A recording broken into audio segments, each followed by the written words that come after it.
ದೇವರಿಗೆ ಸ್ತೋತ್ರ. ಪ್ರಾರಂಭ ದಿನಗಳಲ್ಲಿ ದೇವ್ರನ್ನ ನಂಬಿಕೊಂಡಿದ್ದ ತಕ್ಷಣ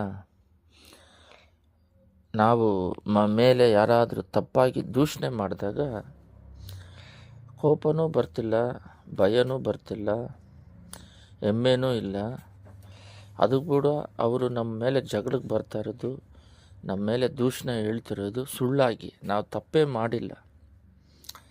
ಆದರೂ ಕೂಡ ಅವರು ಆ ರೀತಿ ಮಾತಾಡಿದಾಗ ಹೃದಯದಲ್ಲಿ ನಾವು ದೇವರ ದೃಷ್ಟಿಯಲ್ಲಿ ಕರೆಕ್ಟಾಗಿ ತಾನೇ ನಡೀತಾ ಇದ್ದೀವಿ, ಇವ್ರು ನೋಡಿದ್ರೆ ಈ ಥರ ಮಾಡಿದೆ ಅಂತ ಹೇಳ್ತಾರೆ, ನಾವು ಇದು ಮಾಡೇ ಇಲ್ಲ ಅಂಥೇಳಿ ಯೋಚನೆ ಹೋಗ್ತೈತೆ ಹೊರತು ಸೈಲೆಂಟಾಗಿದ್ವಿ. ಅವ್ರ ಹತ್ರ ಆರ್ಗ್ಯುಮೆಂಟ್ ಮಾಡೋದಕ್ಕೆ ಆಗ್ತಾಯಿಲ್ಲ, ಜಗಳ ಮಾಡ್ದಂಗೆ ಸೈಲೆಂಟಾಗಿದ್ದೀವಿ.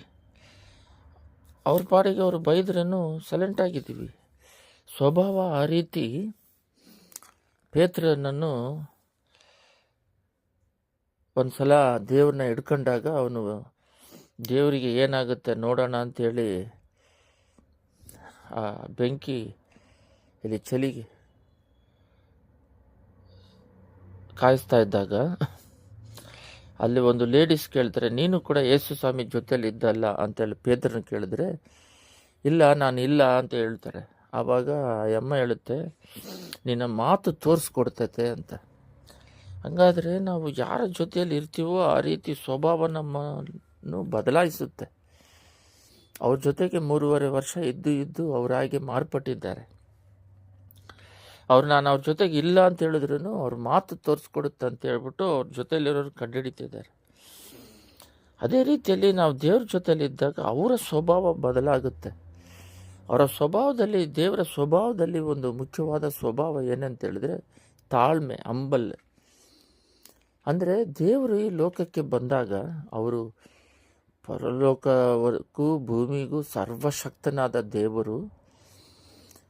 ಆದರೆ ಈ ಭೂಲೋಕಕ್ಕೆ ಬಂದಾಗ ತನ್ನ ತಾಯಿಯ ಹೊಟ್ಟೆ ಒಳಗಡೆ 9 ತಿಂಗಳು ತನ್ನನ್ನು ಮರೆ ಮಾಡಿಕೊಂಡು, ಅಷ್ಟು ತಿಂಗಳು ಇರಬೇಕಲ್ಲ, ಮತ್ತು ಭೂಮಿಗೆ ಬಂದು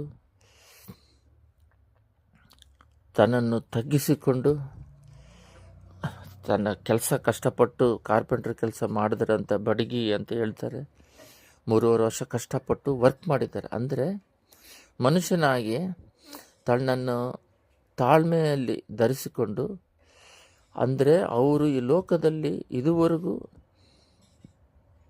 ಅವರು ಬಂದು ತನ್ನನ್ನು ರಾಜನಾಗಿ ತೋರಿಸ್ಕೊಂಡಿಲ್ಲ. ಅವರು ತನ್ನನ್ನು ಯಾಜಕ ಸೇವೆ ಮಾಡೋರಾಗಿಯೇ ತೋರಿಸ್ಕೊಂಡ್ರು. ಎಲ್ಲರಿಗೂ ವ್ಯಾಧಿಗಳನ್ನ ಸ್ವಸ್ಥ ಮಾಡೋದು, ದೆವ್ವಗಳನ್ನು ಬಿಡಿಸೋದು, ಸತ್ತಿರೋರನ್ನ ಎಬ್ಬರಿಸೋದು, ಮಾಂತ್ರಿಕ ಕ್ರಿಯೆಯಿಂದ ಬಿಡಿಸೋದು. ಈ ರೀತಿಯಾಗಿ ಅವರು ತನ್ನನ್ನು ತಾನು ಸೈತಾನ ಹೊಡೆದ್ರೆ, ಮನುಷ್ಯರ ಮೂಲಕ ಹೊಡೆದ್ರೆ ತಪ್ಪಿಸ್ಕೊಂಡು ಹೋಗೋದು, ಈ ರೀತಿಯಾಗಿ ತನ್ನನ್ನು ಯಾಚಕ ಸೇವೆ ಮಾಡಿದ್ರು. ಕಡೆಯಲ್ಲಿ ಕೂಡ ಎಲ್ಲರ ಶಿಷ್ಯರುಗಳ ಕಾಲನ್ನು ತೊಳೆದ್ರು. ಅಂದರೆ ಅವರಿನ್ನೂ ಒಂದು ಟೈಮ್ ಮಾತ್ರನೇ ರಾಜನಾಗಿ ಕತ್ತೆ ಮೇಲೆ ಹೋದರು ಯೆರೂಸಲೇಮಲ್ಲಿ. ಮತ್ತೆ ರಾಜನಾಗಿ ಅವರು ಇನ್ನೂ 2 ಪಾರ್ಟ್ ಇದೆ. 2ನೇ ಪಾರ್ಟ್ದ ಅವರು ರಾಜ 1000 ವರ್ಷ ರಾಜನಾಗಿ ಬಂದು ಆಳ್ವಿಕೆ ಮಾಡ್ತಾರೆ. 2ನೇದು ಜಡ್ಜ್ಮೆಂಟ್ ಮಾಡ್ತಾರೆ.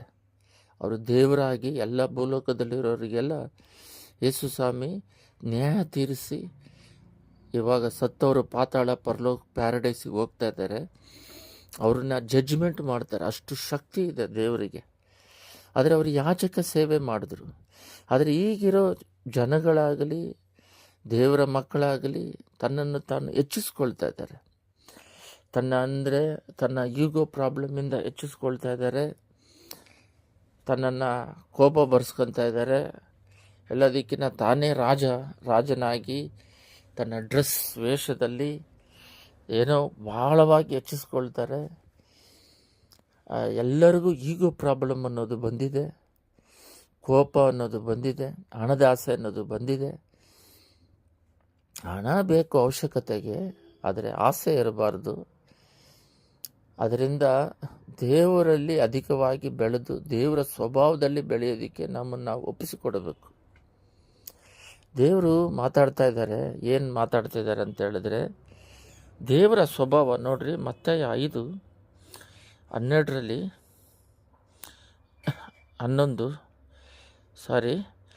ನನ್ನ ನಿಮಿತ್ತವಾಗಿ ಜನರು ನಿಮ್ಮನ್ನು ನಿಂದಿಸಿ ಹಿಂಸೆಪಡಿಸಿ, ದೇವರ ನಿಮಿತ್ತವಾಗಿ ಅವರನ್ನು ನಿಂದಿಸಿ ಹಿಂಸೆಪಡಿಸಿದರೆ, ನಿಮ್ಮ ಮೇಲೆ ಕೆಟ್ಟ ಕೆಟ್ಟ ಮಾತುಗಳನ್ನು ಸುಳ್ಳಾಗಿ ಹೊರಿಸಿದರೆ, ಅವ್ರು ನಿಂದಿಸೋದು, ಕೆಟ್ಟ ಕೆಟ್ಟ ಮಾತುಗಳನ್ನಾಡೋದು, ನೀವು ಧನ್ಯರು, ಪರಲೋಕದಲ್ಲಿ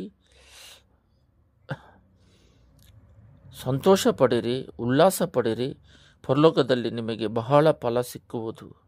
ನಿಮಗಿಂತ ಮುಂಚೆ ಇದ್ದ ಪ್ರವಾದಿಗಳು ಹೀಗೆ ಹಿಂಸೆಪಡಿಸಿದ್ದಾರಲ್ಲ. ಎಷ್ಟು ಬೆಳೆಯುಳ್ಳ ಮಾತು ನೋಡ್ರಿ. ಅಂದರೆ ದೇವರು ಸ್ವಭಾವ ಅನ್ನೋದು ಸ್ವಲ್ಪ ಇದೆ, ಸೈತಾನ ಸ್ವಭಾವ ಅನ್ನೋದಿದೆ.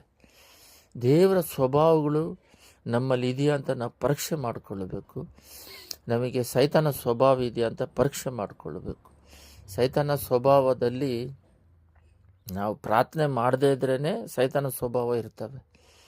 ಪ್ರಾರ್ಥನೆ ಮಾಡದೇ ಇದ್ರೇ ಪಾಪಿ ಅಂತ. ಯಾಕಂದರೆ ಪ್ರಾರ್ಥನೆ ಮಾಡೋದನ್ನು ಬಿಟ್ಟಾಗ ಆಟೋಮೆಟಿಕ್ಕಾಗಿ ನಮ್ಮ ಮಾನಸಿಕ ಸ್ವಭಾವಗಳು ಎದ್ದೇಳುತ್ತೆ. ಸೈತಾನನು ಅದ್ರ ಜೊತೆಗೆ ಸೇರಿಕೊಂಡು ಅವನು ಸ್ವಲ್ಪ ಎದ್ದೇಳುತ್ತಾನೆ, ಅದು ಮರೆ ಮಾಡುತ್ತೆ. ಇವಾಗ ಕೆಲಸ ಮಾಡದೆ ಹಣ ಕೊಡೋದಿಲ್ಲ, ಆ ರೀತಿ ಹಣ ಬರೋದಿಲ್ಲ. ಆ ರೀತಿಯಾಗಿ ನಾವು ಪ್ರಾರ್ಥನೆ ಮಾಡದೆ ಪರಿಶುದ್ಧಾತ್ಮನ ಐಕ್ಯತೆ, ವಾಕ್ಯಗಳನ್ನ ಧ್ಯಾನಿಸಿದಾಗಿ ಅವರಾಗಿ ಮಾರ್ಪಡೋದು, ಈ ರೀತಿ ಪ್ರಾರ್ಥನೆ ಮಾಡದೆ ಸೈತಾನ ಆಕಾಶ ಮಂಡದ ದುರಾತ್ಮ ಸೇನೆಗಳೆಲ್ಲ ನಿರ್ಮೂಲ ಆಗೋದಿಲ್ಲ, ಮೈಂಡಿಂದ ಹೃದಯದಿಂದ ಹೋಗೋದಿಲ್ಲ. ಬಹಳ ವರ್ಷಗಳು ಪ್ರಾರ್ಥನೆ ಮಾಡಿ ಒಂದು 3 ದಿನ ಏನೋ ಒಂದು ಫಂಕ್ಷನಿಗೆ ಹೋಗಿ ಯಾವುದೋ ಒಂದು 3 ದಿನ 4 ದಿನ 5 ದಿನ ಬಿಟ್ಟುಬಿಟ್ಟು ಸೇವೆನೇ ಮಾಡ್ತಾ ಇರ್ತೀವಿ. ಆದರೆ ಪ್ರಾರ್ಥನೆ ಇರೋಲ್ಲ, ವಾಕ್ಯದ ಶಕ್ತಿ ಇರೋದಿಲ್ಲ. ಆದರೆ ನಮ್ಮನ್ನು ಎತ್ತಿ ಉಪಯೋಗಿಸೋದಿಲ್ಲ. ಒಂದು ಟೈಮ್ ನನಗೆ ಇದು ಅನುಭವ ಆಗಿದೆ. ಅದರಿಂದ ಪ್ರಾರ್ಥನೆ ಮಾಡದಿದ್ರೇ ನಾವು ಪಾಪಿ. ಈ ಥರ ನಮಗೆ ಒಂದು ಟೈಮ್ ಅನುಭವ. ಅಂದರೆ ಎಲ್ಲ ಪ್ರಿಪೇರ್ ಆಗಿದ್ದೀನಿ, ಮೆಸೇಜೆಲ್ಲ ಅಲ್ಲೋಗಿ ನಿಂತ್ಕೊಂಡು ಮಾತಾಡೋದಕ್ಕೆ ಮುಂಚೆ ನೈಟು ಪ್ರಾರ್ಥನೆ ಮಾಡೋಕ್ಕೆ ಸೈತಾನ ಅವಕಾಶ ಕೊಟ್ಟಿಲ್ಲ. ಸೈತಾನ ಅಂದರೆ ನಾನು ಅದನ್ನು ಮಾಡ್ಕೊಳ್ಳೋಣ, ಪ್ರೇಯರ್ ಅಂದರೆ ಏನೋ ಒಂದು ಕೆಲಸ. ಬೆಳಗಿನ ಜಾವದಲ್ಲಿ ಪ್ರಾರ್ಥನೆ ಮಾಡೋದಂದರೆ ಯಾರೋ ಒಬ್ಬರು ಬಂದು ನಮಗೆ ಈ ಥರ ಆಗಿದೆ, ತಿರುಪತಿಯಲ್ಲಿ ಗಾಯ ಆಗಿದೆ, ಹೋಗ್ತಾ ಇದ್ವಿ ಅಂತ ಅವರು ಮಾತಾಡಿಕೊಂಡು ಪ್ರಾರ್ಥನೆ ಮಾಡೋಕ್ಕೆ ಸಮಯನೇ ಕೊಟ್ಟಿಲ್ಲ. ಇರೋ ಜಾಗದಲ್ಲಿ ಪ್ರಶಾಂತವಾಗಿ ಪ್ರಾರ್ಥನೆ ಮಾಡೋಕ್ಕೆ ಬಿಟ್ಟಿಲ್ಲ. ಸರಿ, ಗಾಡಿಯಲ್ಲಿ ಪ್ರೇಯರ್ ಮಾಡ್ಕೊಂಡು ಹೋಗೋಣ, ಕಾರ್ ಓಡಿಸ್ಕೊಂಡು ಅಲ್ಲಿ ಹೋಗಿ ನಿಂತರೆ ಮಾನಸಿಕವಾಗಿ ಬಂತು. ಮೆಸೇಜ್ ಅಷ್ಟೇನು ಚೆನ್ನಾಗಿರಲಿಲ್ಲ. ಆವಾಗ ಗೊತ್ತಾಯಿತು, ಓಹೋ ನಾವು ಇಷ್ಟು ಬೇರೆ ಕಡೆ ಎಲ್ಲ ದೊಡ್ಡ ದೊಡ್ಡ ಮೆಸೇಜ್ಗಳು ಕೊಟ್ಟಿದ್ದೀವಿ, ಸ್ಟೇಜ್ ಮೇಲೆಗಳಲ್ಲಿ ಕೊಟ್ಟಿದ್ದೀವಿ.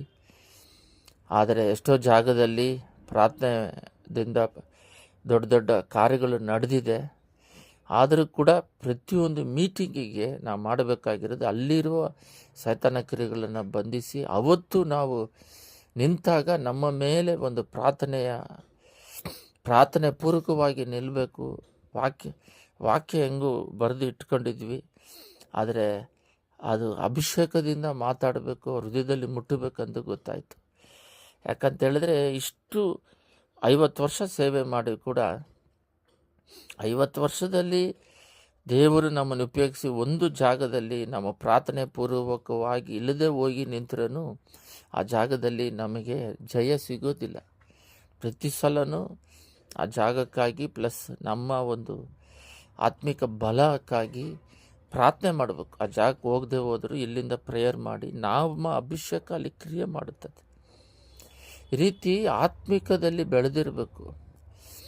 ಅದೇ ರೀತಿ ನಾವು ಬೆಳೆದ ಹಾಗೆ ಸೈತಾನ ಸ್ವಭಾವಗಳಲ್ಲಿ ನಮಗೆ ದೊಡ್ಡ ಸ್ವಭಾವ ಏನಂತ ಹೇಳಿದ್ರೆ, ಇಲ್ಲಿ ಆದಿಕಾಂಡ 26:10 ಇಲ್ಲಿ ಅಮೇಲೇಕನು ಏನು ಹೇಳ್ತಾನೆ ಅಂತ ಹೇಳಿದ್ರೆ, ನಿನ್ನನ್ನು ಯಾರಾದರೂ ತೊಂದರೆ ಮಾಡಿದ್ರೆ ನಮಗೆ ಸಮಸ್ಯೆ ಬರುತ್ತಂತ ಬಾಯ್ಬಿಟ್ಟು ಹೇಳ್ತಾನೆ.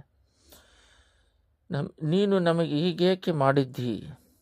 ಜನರಲ್ಲಿ ಒಬ್ಬನು ನಿನ್ನ ಮೂಲಕ ನಮಗೆ ದೊಡ್ಡ ಪ್ರಾಪ್ತವಾಯಿತದಲ್ಲ ಎಂದು ಹೇಳಿ ತನ್ನ ಪ್ರಜೆಗಳಿಗೆ, ಈ ಮನುಷ್ಯನಾಗಲಿ ಅವನ ಹೆಂಡತಿನಾಗಲಿ ಕೇಡು ಅವನಿಗೆ ತಪ್ಪದೇ ಮರಣದಂಡನೆ ಆಗುವುದು ಎಂದು ಆಜ್ಞಾಪಿಸಿದನು. ಅಮೇಲೇಕನಿಗೆ ಚೆನ್ನಾಗಿ ಗೊತ್ತಿದೆ, ಈಸಾಕನನ್ನು ಟಚ್ ಮಾಡಿದ್ರೆ ದೇವರು ನಮ್ಮನ್ನು ದೊಡ್ಡದಾದ ಒಂದು ಸಮಸ್ಯೆಯಲ್ಲಿ ಬೀಳಿಸ್ತಾರೆ, ಅವ್ರು ನಮ್ಮನ್ನು ಅಳಿಸ್ಬಿಡ್ತಾರೆ. ಆವಾಗ ನಾವು ಏನು ಮಾಡೋಕ್ಕಾಗೋದಿಲ್ಲ ಅಂಥೇಳಿ. ಅಂದರೆ ಇವನೊಂದು ರಾಜ, ಒಂದು ಇರುವ ಒಂದು ಪಟ್ಟಣಕ್ಕೆ ಒಂದು ರಾಜವಾಗಿದ್ದಾನೆ, ಒಂದು ದೇಶ ಥರ. ಅಷ್ಟು ದೊಡ್ಡವನು ಇವನು ಬಂದ್ಬಿಟ್ಟು ಆಬ್ರಾಮಿಂದ ಮತ್ತು ಸೆಕೆಂಡ್ ಈಸಾಕ್, ಈ ರೀತಿ ಸೆಕೆಂಡ್ ಜನ್ರೇಷನಲ್ಲಿ ಇರುವವನಿಗೆ ಅವನು ಹೇಳ್ತಾನೆ, ಅವನು ಒಂದು ಚಿಕ್ಕ ಸಂಭವ ನಡೀತತೆ, ಹೆಂಡತಿಯನ್ನು ತಂಗಿ ಅಂತ ಹೇಳ್ತಾನೆ. ಅವನು ಸರಸ ಆಡೋದನ್ನು ಅವನು ನೋಡಿಬಿಟ್ಟು ಕಿಟಕಿಯಿಂದ, ನೀನು ಯಾಕೆ ಹೆಂಡತಿಯನ್ನು ತಂಗಿ ಹೇಳ್ದಲ್ಲ, ಇಲ್ಲ ನನ್ನ ತಂಗಿ ಅಂದರೆ ಅವಳನ್ನ ಕೊಂದುಬಿಟ್ಟು ಅವಳನ್ನ ಹೆಂಡತಿಯಾಗಿ ಮಾಡ್ಕೊಳ್ಳೋದಕ್ಕೆ ನನ್ನನ್ನು ಕೊಂದುಬಿಡ್ತಾರೆ ಅಂತೇಳಿ ಆ ರೀತಿ ಭಯಪಟ್ಟು ಹೇಳಿದೆ ಅಂದಾಗ ಈ ಮಾತು ಹೇಳ್ತಾನೆ ಅಮೇಲೇಕನು, ನೀನು ಈ ರೀತಿ ಸುಳ್ಳು ಹೇಳಿ ಒಂದು ಸಮಯ ನಿಜವಾಗಲೂ ಅವ್ರು ಏನಾದರೂ ನಿನ್ನ ಹೆಂಡತಿಯನ್ನು ಅವರು ನಿನ್ನನ್ನು ಕೊಂದು ತಗೊಂಡಾಗ ನಮಗೆ ದೋಷ ಪ್ರಾಪ್ತವಾಗುತ್ತಿತ್ತು, ಒಂದು ದೊಡ್ಡ ಆಪತ್ತು ನಮಗೆ ಬರ್ತಿತ್ತು ಅಂಥೇಳಿ ಆ ದೇಶಕ್ಕೆ ಆಜ್ಞೆ ಮಾಡ್ತಾನೆ. ಅಂದರೆ ಅವರಲ್ಲಿರುವ ದೇವರು ಎಂಥವ್ರಂತ ಅವ್ರಿಗೆ ಗೊತ್ತಿತ್ತು. ಆ ಸ್ಪಿರಿಟ್ ಹೊರಗಡೆ ಬರ್ತಾಯಿತ್ತು. ಅದು ಇಲ್ಲಿ ಬರದೇ ಇರೋದಕ್ಕೆ ಕಾರಣ ಏನಂತ ಹೇಳಿದ್ರೆ, ಮಾಂಸಿಕದ ಸೇವೆಗಳು, ಮಾಂಸಿಕದ ಯೋಚನೆಗಳು, ಮಾಂಸಿಕದ ಯುದ್ಧಗಳು. ಯಾರಾದರೂ ನಮ್ಮ ಬಗ್ಗೆ ಮಾತಾಡಿದ್ರೆ ನಾವು ಅವ್ರ ಬಗ್ಗೆ ಡೈರೆಕ್ಟಾಗಿ ಮಾತಾಡೋದು, ಮತ್ತು ಬೇರೆಯವ್ರ ಹತ್ರ ಕಂಪ್ಲೇಂಟ್ ಮಾಡೋದು, ಈ ರೀತಿ ಚೀಪ್ ಕ್ಯಾರೆಕ್ಟರ್ಗಳೆಲ್ಲ ಇರುತ್ತೆ ಮಾನಸಿಕ ಮನುಷ್ಯ ಆದಮೇಲೆ. ನಾವು ದೇವರ ಮಕ್ಕಳಂದ ಮೇಲೆ ಒಂದು ಹೈ ಕ್ವಾಲಿಟಿ ಇರಬೇಕು. ದೇವರಾಗೆ ಮಾರ್ಪಡೋದಕ್ಕೆ ನಮ್ಮ ಸ್ವಭಾವಗಳು ಬದಲಾಯಿಸ್ತಿದ್ದಾಗ ನಮ್ಮನ್ನು ಎತ್ತಿ ಉಪಯೋಗಿಸೋದಕ್ಕೆ ಶುರು ಮಾಡ್ತಾರೆ. ಆವಾಗ ನಮ್ಮ ಮಾತಿಗೆ ಒಂದು ಶಕ್ತಿ ಇರುತ್ತದೆ.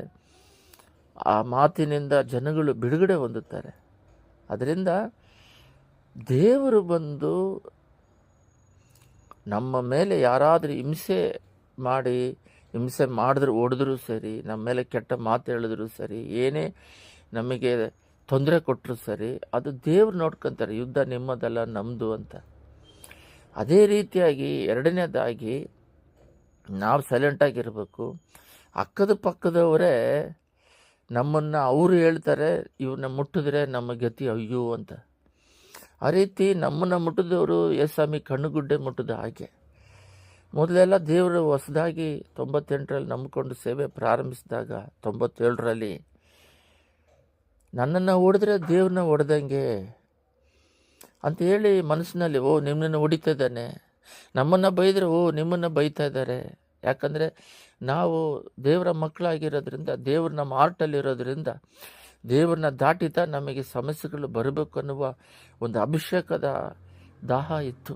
ಬರ್ತಾ ಬರ್ತಾ ಅದು ಆ ಸ್ಪಿರಿಟ್ ಕಮ್ಮಿ ಆಗುತ್ತೆ, ಅದಿನ್ನೂ ಜಾಸ್ತಿ ಆಗಬೇಕು, ಅದನ್ನು ಇನ್ನೂ ಜಾಸ್ತಿ ಮಾಡ್ಕೋಬೇಕು, ಆ ರೀತಿ ಮಾಡ್ಕೋಬೇಕು. ಅದರಿಂದ ನಾವು ಬೈಬಲಲ್ಲಿ ಕೂಡ ನೋಡ್ತೀವಿ, ದೇವರಿಗೆ ವಿರೋಧವಾಗಿ ಬಂದಾಗ. ಆದರೆ ನಮಗೆ ಒಂದು ಕೊಟ್ಟಿರುವ ಗಿಫ್ಟ್ ಏನಂತ ಹೇಳಿದ್ರೆ, ನಮ್ಮ ವಿರೋಧಿಗಳು ಕೂಡ ಅವ್ರ ರಕ್ಷಣೆ ಹೊಂದಬೇಕಂತ ಪ್ರೇಯರ್ ಮಾಡಬೇಕು. ಸ್ಥೈವಾನನ್ನು ಕಲ್ಲಲ್ಲಿ ಹೊಡಿತಾ ಇದ್ದಾರೆ, ಇವ್ರು ಏನು ಮಾಡ್ತಿದ್ದಾರೋ ಗೊತ್ತಿಲ್ಲ, ಇವ್ರನ್ನ ಕ್ಷಮಿಸಿ ಅಂತ ಹೇಳ್ತಾರೆ. ನನ್ನನ್ನು ಪರಲೋಕ ರಾಜ್ಯ ತಗೋ ಅಂತ ಹೇಳ್ತಾರೆ. ಅವ್ರನ್ನ ಕ್ಷಮಿಸಿ ರಕ್ಷಿಸ್ರಿ ಅಂತ ಹೇಳ್ತಾರೆ. ನೋಡ್ರಿ, ಸೈತಾನ ಸ್ವಭಾವ ನಮ್ಮನ್ನು ಯಾರಾದರೂ ಹಿಂಸೆ ಮಾಡಿದ್ರೆ ಅವ್ರನ್ನ ಹಾಲಾಗಿ ಮಾಡಿಬಿಡು, ಕೆಟ್ಟದ್ದು ಮಾಡಿಬಿಡು, ಅದು ನಾವು ಹೇಳೋದೇ ಬೇಕಾಗಿಲ್ಲ. ನಮ್ಮನ್ನು ಮುಟ್ಟಿದವ್ರನ್ನ ದೇವರೇ ನೋಡ್ಕೊತಾರೆ. ಯೋಸೇಫನ ಮೇಲೆ ಒಂದು ದರ್ಶನ ಇತ್ತು. ಆ ದರ್ಶನ ಅವನ್ನ ಹಳ್ಳದಲ್ಲಿ ಹಾಕ್ತಾರೆ. ಇದೇನು ಹಳ್ಳದಲ್ಲಿ ಹಾಕ್ತಾರೆ ಅಂತಾರೆ, ಹಾಕೋದು ಕೂಡ ಆ ದರ್ಶನದಲ್ಲೇ ಇದೆ. ಅವನ್ನೆತ್ತಿ ಮಾರ್ತಾರೆ, ಆದರೂ ಕೂಡ ಆ ದರ್ಶನದಲ್ಲೇ ಇದ್ದಾರೆ. ಎಲ್ಲದಕ್ಕಿಂತ ದೊಡ್ಡದು, ಪೋತಿಫರನ ಹೆಂಡತಿ ತಪ್ಪು ಮಾಡದೆ ಕಂಪ್ಲೇಂಟ್ ಮಾಡಿದಾಗ ಅವ್ರನ್ನ ಸಾಯಿಸಿರ್ಬೇಕು. ಪೋತಿಫರ ಮರಣದಂಡನೆ ಕೊಟ್ಟು, ಬಟ್ ಅಲ್ಲಿ ಮರಣದಂಡನೆ ಕೊಡ್ದಂಗೆ ಆ ಸಂಭವ ನಡೀತತೆ, ಇಲ್ಲದ್ರೆ ಜೈಲಿಗೆ ಹೋಗೋಕ್ಕಾಗಲ್ಲ. ಆದರೆ ಅಲ್ಲಿ ಜೈಲಿಗೆ ಹೋದ ಮೇಲೆ ಅಲ್ಲಿ ಪಾನದಾಯಕನು ಮತ್ತು ಅಡುಗೆ ಮಾಡೋರು ಬರ್ತಾರೆ. ಆದರೆ ಅವರಿಗೆ ಅವರ ಕನಸುಗಳನ್ನು ಹೇಳ್ತಾರೆ, ಅಲ್ಲೂ ಅವರು ಹೊಡಿತಾರೆ. ಬಟ್ ಜೈಲಲ್ಲಿದ್ರೂ ಕಷ್ಟಗಳು, ಉಪದ್ರವಗಳು ಬರ್ತಾನೇ ಇದ್ದಾವೆ. ಆದರೂ ಕೂಡ ಅವನನ್ನು ಹೇಗಾದರೂ ಮಾಡಿ ರಾಜನಾಗಿ ಮಾಡಬೇಕು. ಅಬ್ರಾಹ್ಮಿಗೆ ಮೊದಲೇ ಮಾತು ಕೊಟ್ಟಿದ್ದಾರೆ, ಏನಂತ ಹೇಳಿದ್ರೆ ನಿಮ್ಮ ಸಂತತಿ 400 ವರ್ಷ ಗುಲಾಮರಾಗಿರ್ತಾರಂತೇಳಿ. ಬಟ್ ಇಷ್ಟು ಉಪದ್ರವಗಳು ಅನುಭವಿಸ್ತಾ ಇದ್ರು, ದೇವರ ಜೊತೆಯಲ್ಲಿದ್ದು ಅವನು ಕೈ ಇಟ್ಟು ಮಾಡುವ ಕೆಲಸಗಳನ್ನು ಆಶೀರ್ವದಿಸ್ತಾ ಇದ್ದರು. ಅದರಿಂದ ಎಷ್ಟು ಹಿಂಸೆ ಮಾಡಿದವ್ರ ಗತಿಯನ್ನು ದೇವ್ರು ನೋಡ್ಕೊತಾರೆ. ನಾವು ಅವ್ರನ್ನ ನಾವು ಏನು ಅವನು ಹಿಂಗಾಗ್ಬಿಡ್ಬೇಕು ಹಂಗಾಗ್ಬಿಡ್ಬೇಕು ಅನ್ನೋದೆಲ್ಲ ನಮ್ಮ ಕೆಲಸವಲ್ಲ. ನಾವು ದೇವರಾಗಿ ಬದಲಾಗಿ ದೇವ್ರ ಕೆಲಸ ಮಾಡಬೇಕು, ಅಷ್ಟೇ ನಮ್ಮ ಕೆಲಸ. ದೇವ್ರು ನೋಡ್ಕೊತಾರೆ. ಪ್ರಾರ್ಥನೆ. ಸ್ತುತಿಮಧ್ಯದಲ್ಲಿ ನಿವಾಸ ಮಾಡುವ ಪರಲೋಕ ತಂದೆಯೇ, ನಮ್ಮ ಕೆಲಸ ಯಾರೇ ನಮ್ಮನ್ನು ಕೆಟ್ಟದಾಗಿ ಮಾತಾಡಿದ್ರು ನಮ್ಮ ಕೆಲಸ ಸಹಿಸಿಕೊಂಡು ಪರಲೋಕದಲ್ಲಿ ನಮಗೆ ಬಹಳ ಫಲ ಇದೆ. ನಮ್ಮನ್ನು ನಾವು ಹೆಚ್ಚಿಸ್ಕೊಳ್ಳುವುದಲ್ಲ, ನಿಮ್ಮ ಚಿತ್ತ ಮಾಡಬೇಕು. ನಮಗೆ ವಿರೋಧವಾಗಿ ಬಂದವರಿಗೆ ಹೃದಯದಲ್ಲಿ ಒಂದು ಭಾವನೆ ಇದೆ, ಈಸಾಕನಿಗೆ ವಿರೋಧವಾಗಿ ಬಂದರೆ ಇವನನ್ನು ಮುಟ್ಟಿದ್ರೆ ನಾವು ಗತಿ ಕಲ್ಲೋಲವಾಗ್ಬಿಡುತ್ತಂತೆ. ಆ ರೀತಿಯಾಗಿ ನಮ್ಮನ್ನು ಮುಟ್ಟಿದವರಿಗೆ ಅವರ ಹೃದಯಾಂತರಾಳದಲ್ಲಿ ಒಂದು ಭಯವನ್ನು ಹುಟ್ಟಿಸ್ತೀರ. ಕಡೆದಾಗಿ ತಂದೆ, ನಾವು ನಮಗೆ ಕೊಟ್ಟಿರೋದು ಅವ್ರನ್ನ ಕ್ಷಮಿಸಿ ಅವ್ರ ರಕ್ಷಣೆ ಮಾರ್ಗಕ್ಕೆ ಬರಬೇಕಂತ. ನಾವು ಅವ್ರನ್ನ ಕೊಳ್ರಿ, ಅವ್ರನ್ನ ಹಿಂಗೆ ಹಿಂಸೆ ಮಾಡಿರಿ ಅಂತ ನಾವು ಬಾಯಿನಲ್ಲಿ ಹೇಳೋ ಅಧಿಕಾರ ನಮಗೆ ಕೊಟ್ಟಿಲ್ಲ. ನೀವೇ ನಮ್ಮನ್ನು ಮುಟ್ಟಿದವ್ರನ್ನ ನೀನು ಕಣ್ಣುಗುಡ್ಡೆ ಮಾಡಿ ನೋಡ್ತೀರ ಹೊರತು ನಮ್ಮ ಸ್ವಭಾವ ನಮ್ಮನ್ನು ಹಿಂಸೆ ಮಾಡೋರು ಕೂಡ ರಕ್ಷಣೆ ಹೊಂದಬೇಕು ಅನ್ನುವ ಸ್ವಭಾವ, ಅವ್ರನ್ನ ಅಳಿಸ್ರಿ ಅನ್ನುವುದಕ್ಕೆ ನಮಗೆ ಅಧಿಕಾರವಿಲ್ಲ. ನಿಮಗೆ ಉತ್ತರ ಕೊಟ್ಟು ನೀವು ಹಿಂಗೆ ಮಾಡಿರಿ ಹಂಗೆ ಮಾಡಿರಿ ಅಂತ ನೀವು ಆ ಉಪದ್ರವದಲ್ಲಿ ನಡೆಸ್ತೀರ ಯೋಸೇಫನಾಗಿ. ಆದರೂ ಕೂಡ ನಾವು ಅವ್ರನ್ನ ದ್ವೇಷ ಬೆಳೆಸ್ಕೊಳ್ಳೋದು, ಅವ್ರನ್ನ ಬೈಯೋದು, ಮಾನಸಿಕ ಯುದ್ಧ ಮಾಡೋದು, ನಿಮಗೆ ಅವ್ರನ್ನ ಅಳಿಸ್ಬಿಡ್ರಿ ಅಂತ ಹೇಳೋದು, ಇದೆಲ್ಲ ನಮಗೆ ಅಧಿಕಾರ ಕೊಟ್ಟಿಲ್ಲ. ಅದರಿಂದ ದೇವರೇ, ನಿನ್ನ ಸ್ವಭಾವವಾಗಿ ಮಾರ್ಪಟ್ಟು ನಿಲ್ತು ಆತ್ಮೀಕದಲ್ಲಿ ಬೆಳೆದು ಈ ಲೋಕಕ್ಕೆ ಫಲ ಭರಿತರಾಗಿ ಜೀವಿಸಿ ಪರಲೋಕ ರಾಜ್ಯಕ್ಕೆ ಬರೋದಕ್ಕೆ ಕೃಪೆ ಮಾಡಬೇಕಾಗಿ ಯೇಸುವಿನ ನಾಮದಲ್ಲಿ ಬೇಡಿ ಹೊಂದಿದ್ದೇವೆ ತಂದೆ. ಆಮೇನ್.